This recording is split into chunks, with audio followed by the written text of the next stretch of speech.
Yep, sanibonani guys, ezibhlungu azipheli. For thina ama-Orlando Pirates fan, no, bathi Minnesota have made a bid for like 50 to close to 50 million for Mfukeng.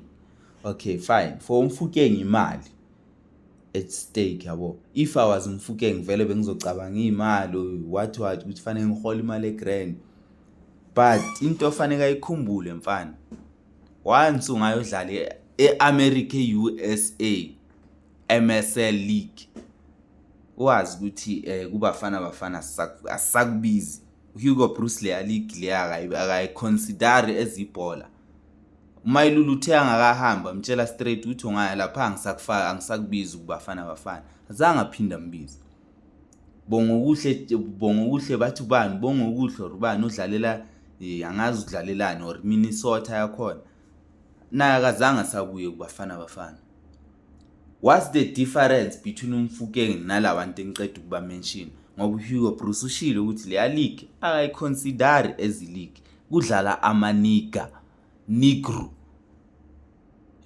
Abantu ababiza football ibhola leinyawo elabo elezandla.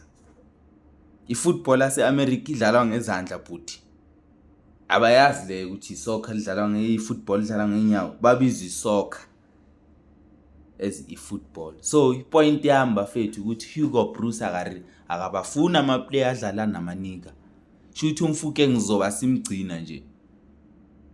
Uzoyenza njengabo Mayilula. Sekafuna ukubuya ku-Orlando Pirates ngeloan abonjabulo Blom. Example, imali grand fine mara le uzobenchwa umuntu brawa mongana na 5 goals elifini yakhe. 5 goals elifini yakhe uzobenchwa kuye lo muntu. And uzobuya udlale lo muntu makalimele. Makabuya abuya ku-injury bayakhipha. Yes. Nawo Mayilula was good bro, was good. Angicabangi bengakhona iniga elingabench uMayilula. But you see ukuphi manje? Ufuna loan, ufuna move. And you sign a contract ya 5 year, uyobuya na 25. Ngapha ama injury asazi phela. But kuzo decide kumfana la yabo. For mina if afuna ukumove away angayi America.